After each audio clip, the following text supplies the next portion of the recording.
Harry Hertz is director of the Baldrige Performance Excellence Program, and he joins me now. Dr. Hertz, thank you for being here. Oh, my pleasure. Glad to be with you.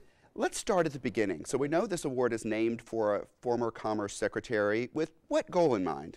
Well, if you think back, the award actually goes back to 1987, which is when it was created. If you think back to that time, Malcolm Baldrige was Secretary of Commerce. We were in an intense competitiveness battle and quality battle, really, with countries like Japan, Germany, and we were losing. And so one thought was, in order to spur on improved competitiveness in the United States, we should create a framework that any company can use to improve their performance, and an award to identify role models who would share their best practices with other companies in the U.S.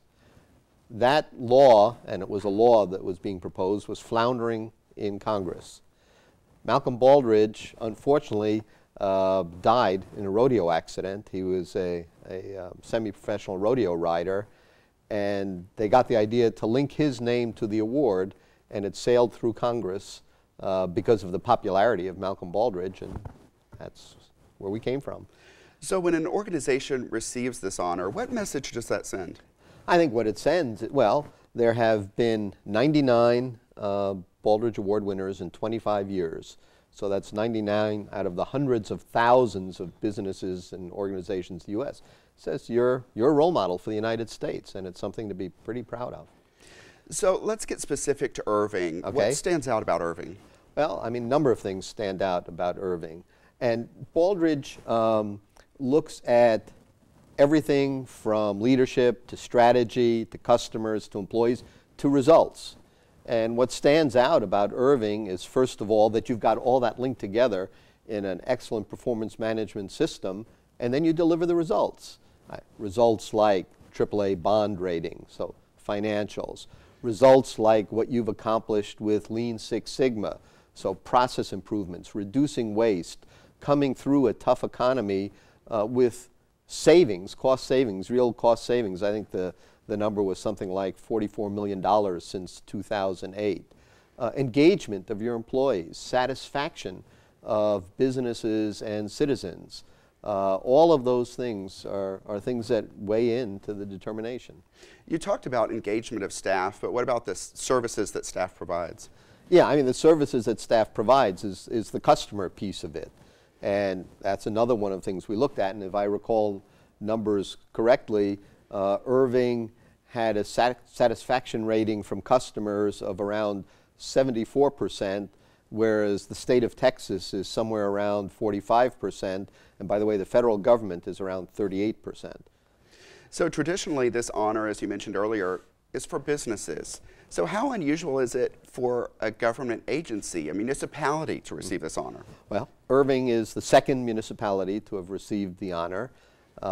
First one being Coral Springs in Florida, so it's very unique.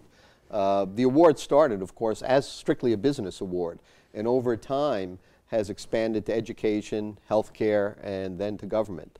But you know, 2 of the 99 Baldrige Award recipients are municipal governments, so you can draw your conclusions from that. And of course, as you've learned about Irving, you know Irving is a city that many say is built for business. So what can business owners, CEOs, managers learn from Irving's story and Irving's success? Well, I think there are 2 things they can learn from that.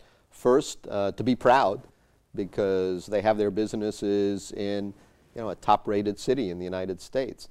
The second, hopefully, that they will learn is some of what Irving has done, and they'll take those same Baldrige criteria and apply them to their businesses and improve, and hopefully some of them might win the Baldrige Award in the future. We talked about what businesses can learn, but what about other cities? What should other cities take from this? Yeah, as a matter of fact, we chatted over dinner last night about possibly taking both the Irving story and the Coral Springs story to the International City Managers Association and sharing what these 2 cities have achieved in the hopes that we can bring the same sort of fiscal responsibility, quality service to other cities throughout the United States. You mentioned earlier a customer focus, which for us is a focus on residents. So residents who watch this, What should they take from receiving this honor? What does receiving the Malcolm Baldrige Award mean to the resident who lives in Irving? Okay. So first of all, when we say customers, we mean the citizens and the businesses, because they're both customers, obviously, of the city. But I mean, I think what residents can take away from this is a belief that they've got a city government that always wants to improve.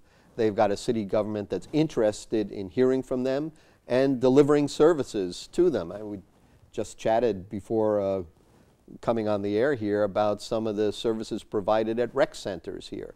I mean, that focus on the citizens is not something you see in every city in the United States. And that kind of focus with the satisfaction you're receiving is part of what earned Irving the Baldrige Award. I'm sure you've followed up with other recipients in the years after they have received this honor. So based on that, what's the outlook for Irving? Well, interesting. Yes, we followed up with them, and we found two things, basically. We found some recipients that have a change in senior leadership, and a change in senior leadership with no continuity, and generally there's a fall-off in performance. We've also got quite a few of our Baldrige Award winners who have healthy succession planning, who have embedded their processes, and some of them have come back and won the Baldrige Award a second time. And they are even stronger the second time than they were the first. So what your message is the pursuit of the Baldrige and the Baldrige criteria, it's an ongoing process. Baldrige is a journey. It's not a destination.